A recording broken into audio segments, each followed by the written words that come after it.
So myself, I don't watch Githeri Media, but somebody sent me a link for Yvonne Okwara responding to the comments of abolishing quota system, and she tried to lie. She didn't even try to lie. She was lying so blatantly, so obviously.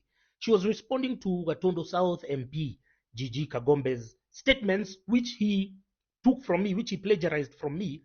But then he then left the issue to now the political realm where people are now injecting their own cock and bull stories to try and reinforce their biases on the schooling system and how we need proper reform, not the face value intervention that was done by chronic buffoon Fred Matiang'i and all the other people who participated in changing from 844 to CBC. So this is the thing. Yvonne Okwara, first of all, what the hell are you still doing on TV? Weren't you appointed as a chairman of national board? It's a conflict of interest. Step out of the newsroom. Go and do your job. Because Linda Ogutu was compelled to leave her news job when she was appointed as a secretary of the Football Stakeholders Committee or whatever that Amina Mohammed appointed her to. So go do your PR stuff in your new appointment. Secondly, you are saying that the schools or the disproportionate redistribution of the schooling resources was thanks in part to colonialism and to the train and to the allocation. So are you saying the train was only concentrated in Nairobi and Mount Kenya region? Because that's where all the schools which are national are concentrated. No, the railway stretches up to Western. Yeah, so that's the lie number one. Lie number two is that Yvonne Okwara then goes to say that the government pumped resources to these so-called national schools, and then she cites Mangu Alliance because they're the only ones which can come to her head. She doesn't know that in 2011, Sam Ongeri upgraded other schools only within this Mount Kenya region and Nairobi region. All of them became national during Sam Ongeri's time in 2011.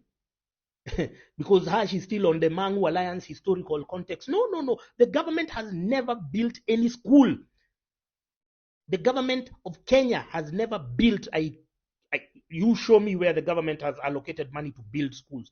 Schools were built, or the issue of building schools was closely intertwined with CDF. CDF was in operation from 2004 to 2022. There was CDF allocation. There was over 100 million allocated to every constituencies, mostly going to schools.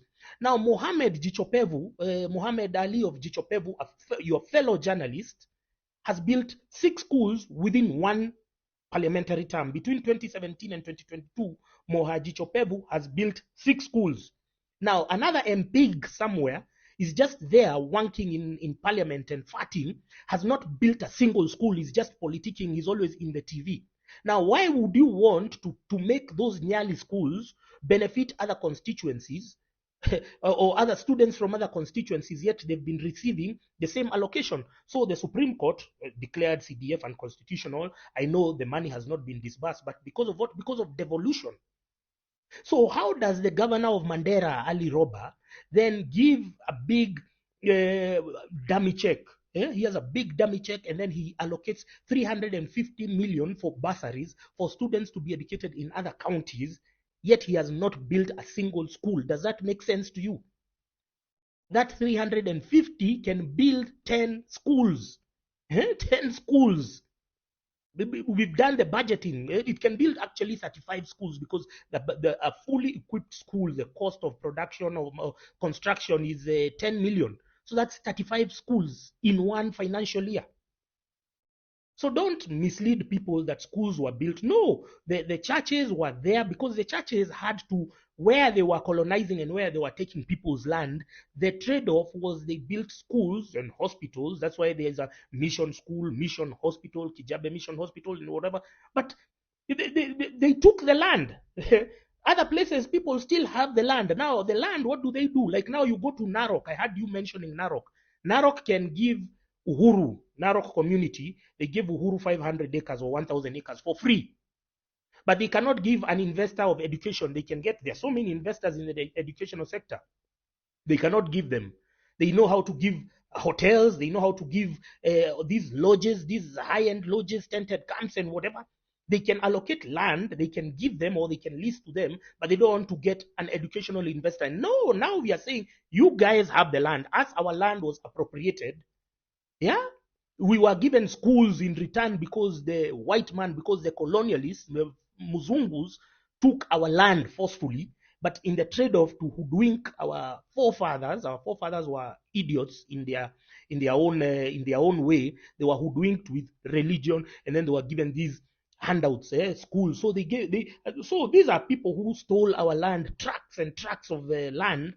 Like how you're seeing these Northlands was taken from white people, which was supposed to come back to essentially to the locals, but they took the land and then they gave the churches, and then there was a school, and then there was a hospital as a trade-off. So now, over and above that, now we are talking, first of all, the context. If you had Kagombe talking, he mentioned something about Isli, which you deliberately ignored because you want to be drawn into politics with other retarded politicians, which is why they are not responding to me, because me, I can defend my position. Now you want to use ethnocentric instigation. You want to trigger people based on their communities. The people themselves know that their money has been stolen. That's why you're seeing your issue is not causing widespread condemnation, because the people across the country, many constituencies, they know that their MPs, their governors are just misappropriating funds. They're just embezzling them and they're using them. That's why the cost of real estate in Kenya is going high, because some people, instead of building schools, instead of developing their constituencies and their counties, they are just building flats in Isli, in Kileleshwa, in South Sea, in all these other places. And we are wondering where that money is. And then the media comes and says, oh, these people are very enterprising. They have business acumen. So we are saying, no, for now, those buildings and flats that you're building, can you build them in your counties? That was the purpose of devolution. These communities which were masquerading as marginalized, they used to say, oh, people don't think we are in Kenya. We did a tabulation of just 7 counties within 2013 and 2021. They had received 1 trillion Kenya shillings. 1 trillion shillings was Kenya's budget in 2010, 2011 for the national country, and the country was still doing projects. These guys have not done a single thing with 1 trillion. And then you're there, you're defending them. No, you are losing clout as the media because you've been fabricating news all along, because you don't want to tell people the actual truth.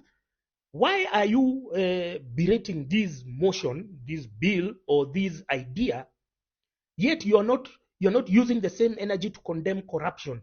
Yeah, the people of the ASAL regions, the people of the so-called marginalized communities, even all these other people have been receiving money. What have they done? What do they have to show? What do the governors have to show except entertaining journalists and whatever, doing occasional PR jamborees? What do they have to show? The people in those counties, even them, they are part of this, because they are saying, how do we incentivize other counties? How do we incentivize other regions to build schools when they are programming their children that ukimaliza shule, and then now you start talking about Harvard.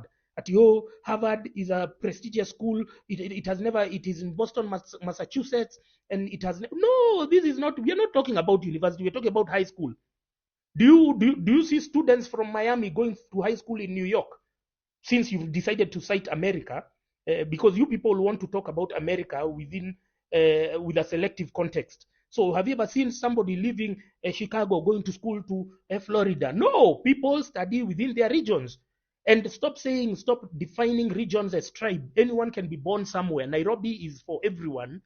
If you've studied in Nairobi from standard 1, from class 1 to 8, what business do you have to do going to study in Bura or Garbatula or Maranda? You have no business going there. So you can come there after high school, but you have no business going there in high school. So Yvonne Okwara, stop your nonsense, stop your bullshit. First of all, why are you still on TV? Go, you are made the board chairman of I don't know, National NGO Council or whatever. Go there. It's a conflict of interest for you to be there, because now you're pushing an agenda. You're trying to defend retarded, corrupt, toxic politicians who have been given devolved resources, and they refuse to invest in their own regions, because they know that their students will be educated elsewhere. No. Now we are saying it's not an issue of tribe or whatever. Watu wajenge shule, watu wasome kwao period.